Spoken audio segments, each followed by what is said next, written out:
What is up, Southern Reptilers? Good morning. I hope everybody's having a good day so far. It's bright and sunny out, and I'm sure it'll be pouring by probably 3 p.m. But no, it's been on and off rain. Hasn't been too wet of a summer. We had a little bit of a torrential downpour for a couple days, and after that, it's been just kind of sporadic rain. But we could always use rain. Lake Okeechobee's always seems to be down, and the water aquifer can always use water to be replenished. So that's where we get our water in Florida, is the aquifer. So anyway, I hope everybody enjoys the episode. Had a little surprise visitor in my pond that I'm sure everyone will be excited to see. You know, it was obviously on my private property. I didn't go catch this on someone else's property. It was on my land that I own, in my pond that I own, and which is this pond right here that's fully fenced in. And but fences don't always stop reptiles, as we know. But if you aren't already, please don't forget to like and subscribe. Also hit the bell notification so you see any future content. And stay tuned. Keep watching. A little bit of redfoot competition here. You got one male breeding and another male kind of nipping at the female, and this is just to basically keep her in place, but he's nipping at the male also. They don't really cause any bloodshed. Actually, they just do these little nips, and it's basically that's what drives them to breed, is that competition. It increases their fertility in the eggs. It increases their desire to breed. So it's good to have a little bit of competition. You just don't want it to get too bad. But I've never seen any bloodshed. This is about the worst I've ever seen, where they do the little nose nips like that. They just ate a big dinner: papaya, zucchini, mango, romaine, collards, all kinds of stuff. And now it's cooling off because the sun's going down, and it means it's breeding time and fighting time.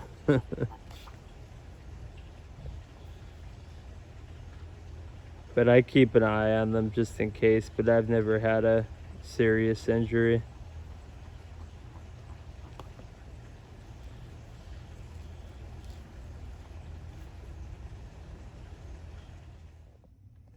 Got some Cherryheads popping out. I have actually two separate clutches here. One was laid on 5/11, the other was laid on 5/7, and this one, believe it or not, was laid on 2/18 and has just been slowly developing. It's not, the egg hasn't gone bad. It's been over six months now, or about 7 months, and still developing. But so I have two different clutches hatching out Cherryheads, and these are the Brazilians. And look at this little one, you can see the yolk sac still being absorbed. So that one will probably start coming out tomorrow. This one just pipped about an hour or two ago.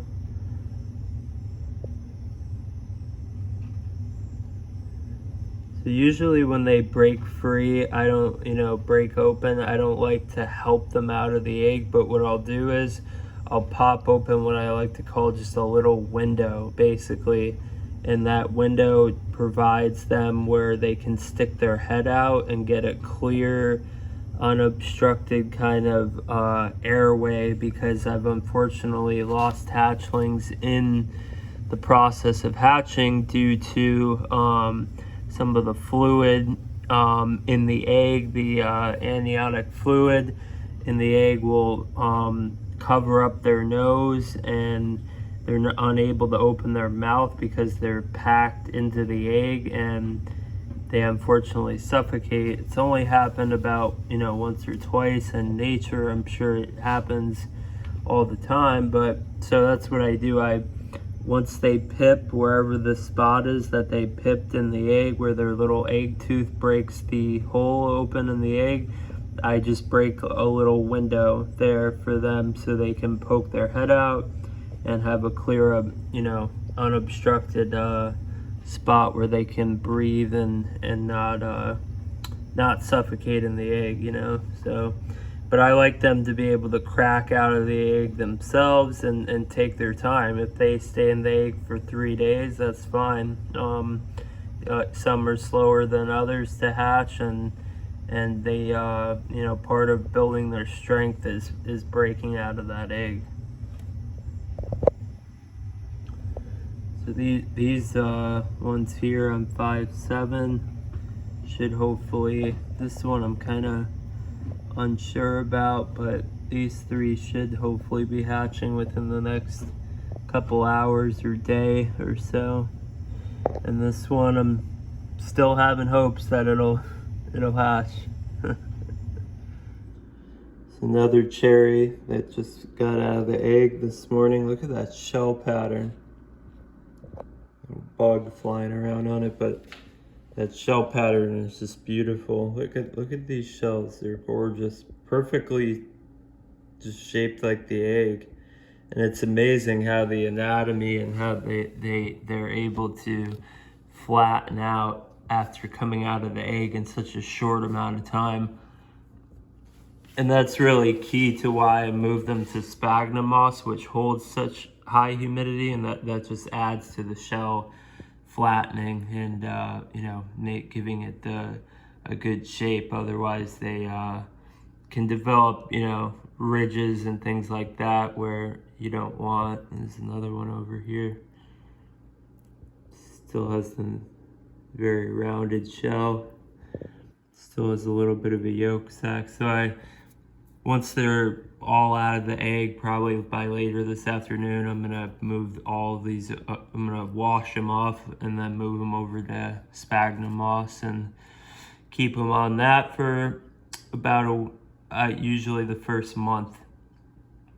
And then I'll move them over to either topsoil or cypress mulch, or a combination of the two. Had a nice little surprise this morning. I woke up to, went to check the incubator, and a pancake egg that, let's see if we can find a date. This egg has been in the incubator for a pretty long time, and I actually kind of chucked it up as a loss, and I don't even see the date. It had been a long time, probably around 8 months. And yeah, I don't see the date anywhere, but I would say it was roughly about 8 months. I had chucked it up as a loss and thought that the egg had gone bad, and but I don't throw eggs out unless they start to smell rotten or they unfortunately explode on me like a grenade of smell that is very difficult to get away. But yeah, so this a very healthy, it looks like perfect scute, and the yolk sac is closing up. I'm gonna give it a little soak just to clear that vermiculite out of there.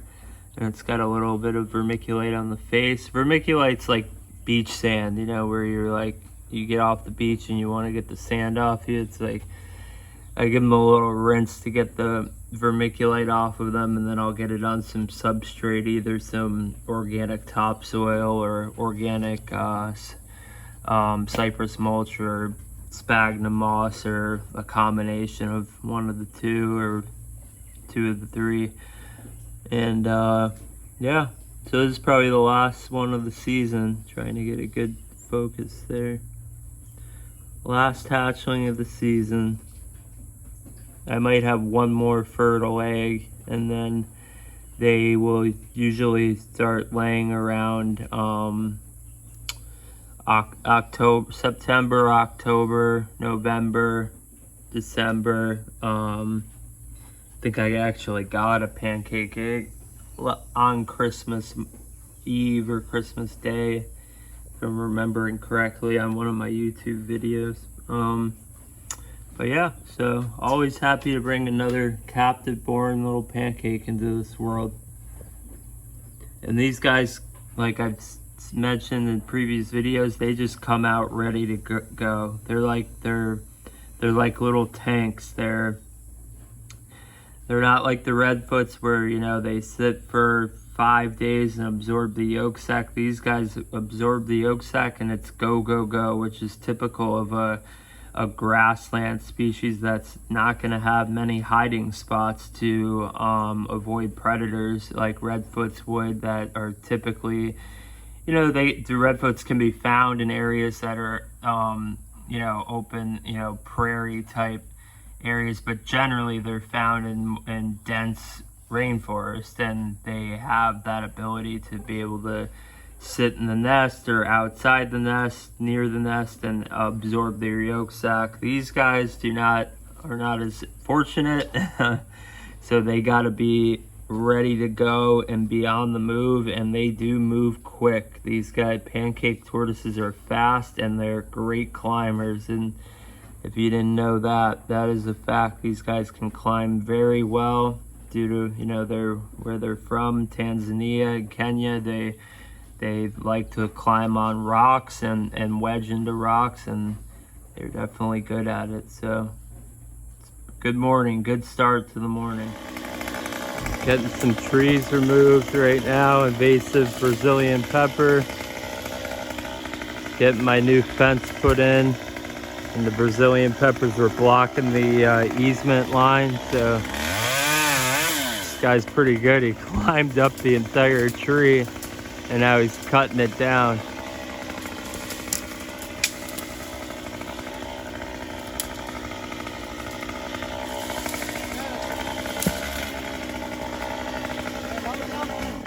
Doing a good job.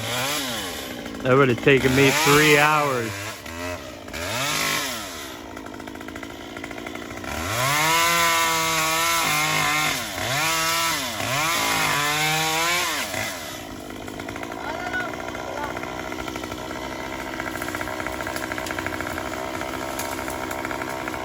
So we got a new fence going in on the east side of my property.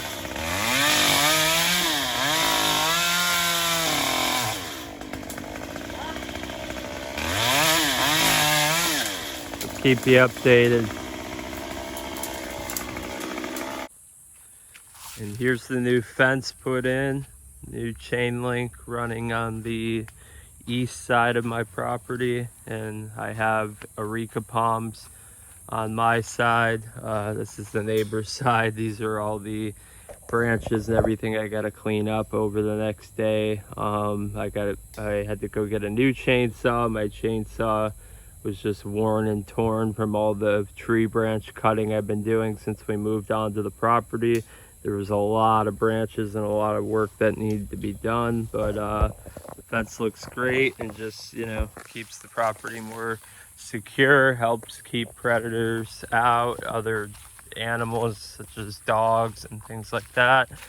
And it runs the whole length of the property all the way to the back.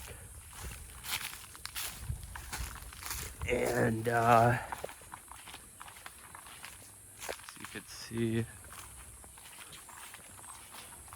it's all behind these areca. See, you don't even really see it, but it's good to have. This is where we, as you saw, cut down the Brazilian pepper trees. Brazilian peppers are invasive to anywhere they grow here in the United States. They grow like crazy. This is a Brazilian pepper right here. It's almost like a bush tree, that just grows crazy fast. You could cut it down to a stump and it'll keep growing and growing and growing.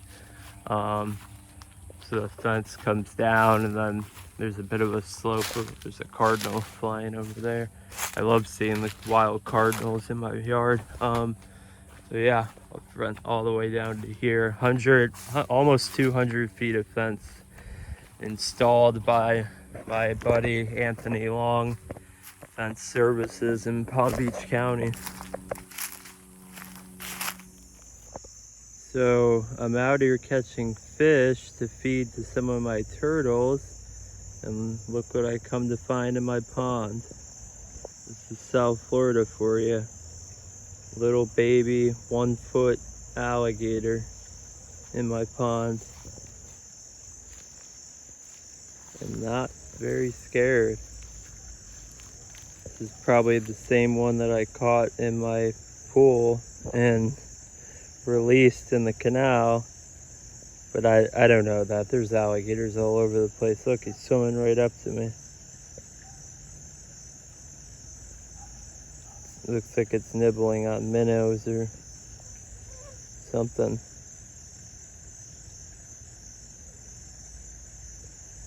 Now I'm gonna have to catch it and release it. Yep, nibbling on minnows.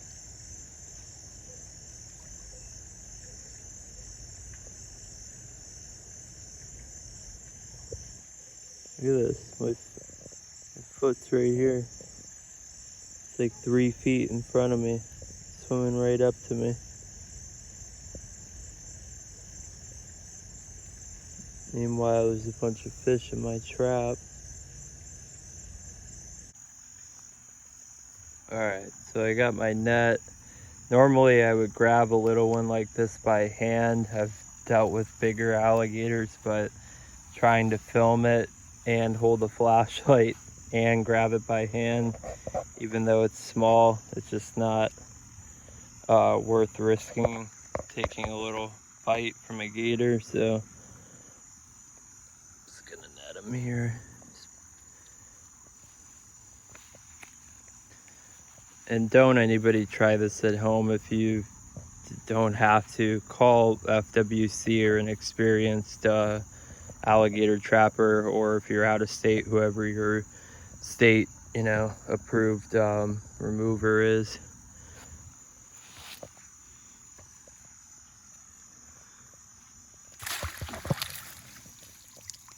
All right, got him.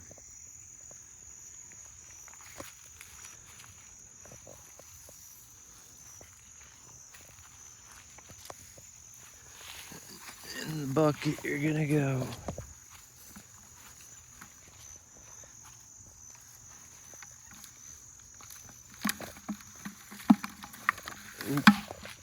Jumping out of the bucket.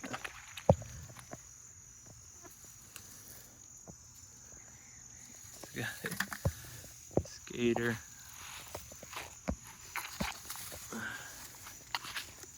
Oh, he's back in the water.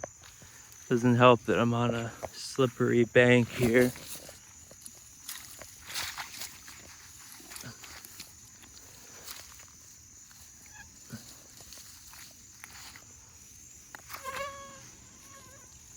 Alright, now I got him. This bucket's too small, so I'm gonna move him to a bigger bucket.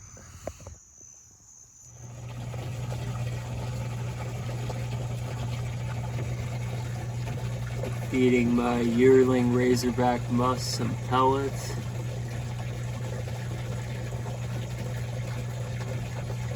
I feed them during the day sometimes, but they seem to be more nocturnal and more active at night, so I'll usually come out here before I go to bed and give them some pellets. Threw about 100 in there, so you're catching the end. There's about 20 in this 70-gallon tub.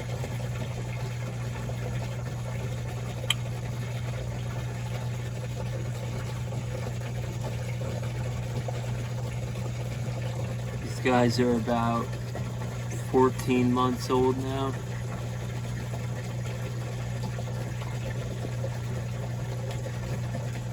They're just awesome turtles. They, only get about 5 inches, and they're beautiful color. Their shell shape is really cool as well. And these guys are for sale. I'll put the website link up. I sell trios for $150, or they are $55 each plus shipping, or 3 for $150 plus shipping. And they just eat pellets like crazy.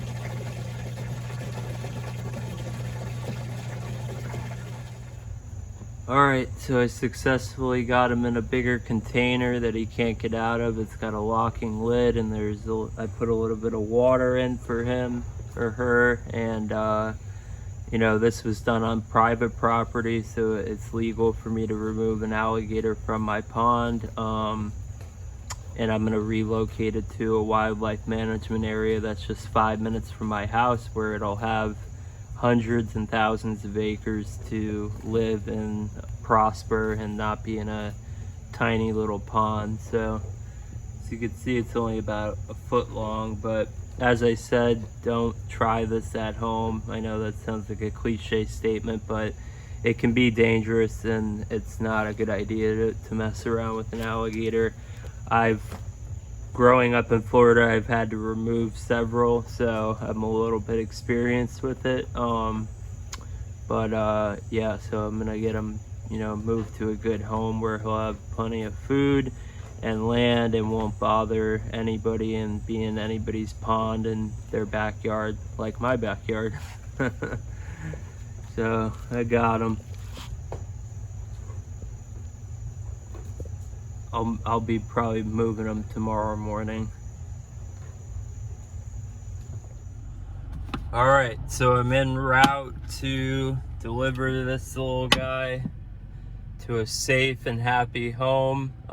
Just so happens I live about 8 minutes from a wildlife management area that is swampland and lots of alligators, and it's about 63,000 acres, so it will have plenty of food, space, and a great life to live there, and not in my pond.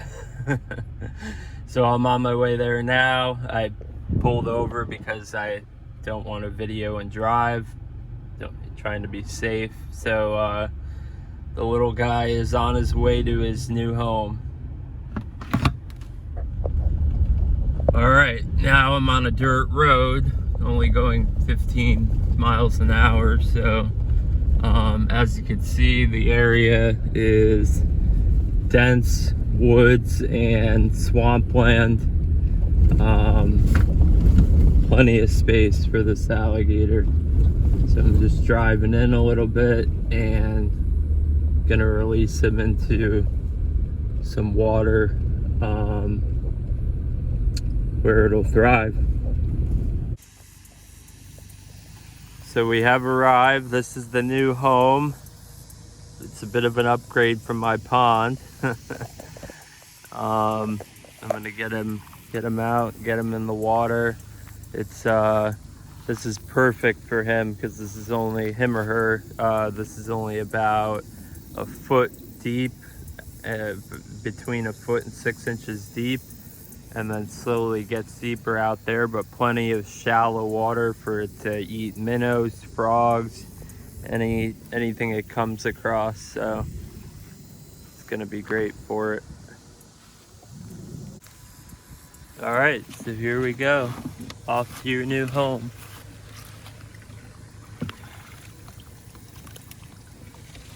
And there he goes.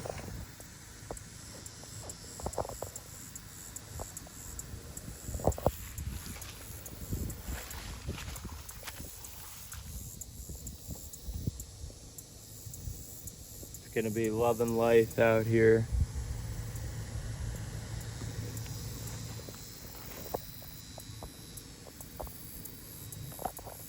Bye-bye, little buddy. Gonna be a big gator one day. Beautiful area. So I am soaking the recent batch of hatchling Cherryheads. They are doing great. There were 6 eggs and then 5 out of 6 hatched. And they are, as you can see, they were caked in vermiculite. So the soak is probably, they're very content right now getting all that vermiculite off of them. And I love these babies from this particular female. They almost have a pink colored head, and as they age it just gets brighter and brighter. It's really nice. Just to show you an example.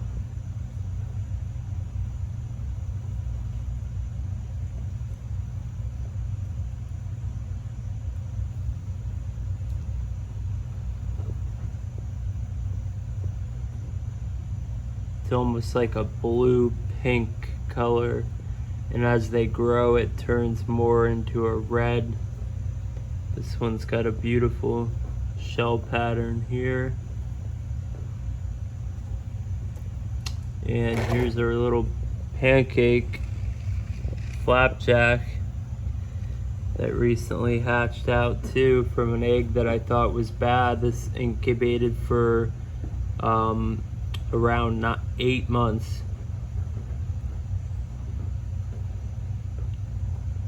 It's another beautiful captive born pancake. Perfect shell.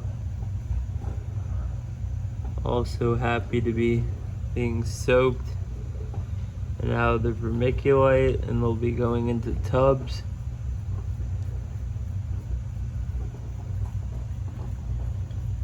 And who doesn't love captive born Cherryheads?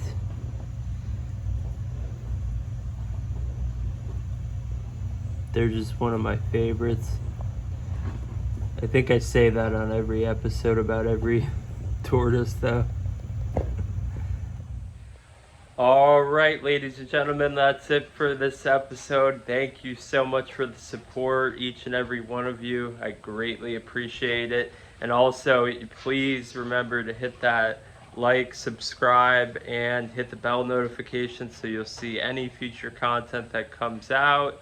I know that statement seems kind of redundant. I'm just trying to build up my followers to my YouTube channel. And I appreciate it, and I will continue to be putting out content. And the fence is up. I unfortunately got poison ivy in my right eye here, and I've been putting medicated drops because it's the second time now that it's happened. Every time I'm working on removing an old fence from my yard and getting a new fence put in, I unfortunately get poison ivy. As much as I try to avoid it, I still get it. Anyways, it's just me complaining. But you don't forget to check out the website at the link here. You could also see everything I have available from, I have redfoot hatchlings, I have spotted turtle hatchlings, I have adult breeder female redfoots, adult male redfoots, adult yellowfoots. I have a mixture of everything. I keep the website pretty up to date, so just check out the website to see what's available. And we're shipping, Mondays and Wednesdays every week. So feel free to reach out. You could always email me, text me, call me. My cell phone is on the website, and I'm always available. So thank you for tuning in, and have a great week.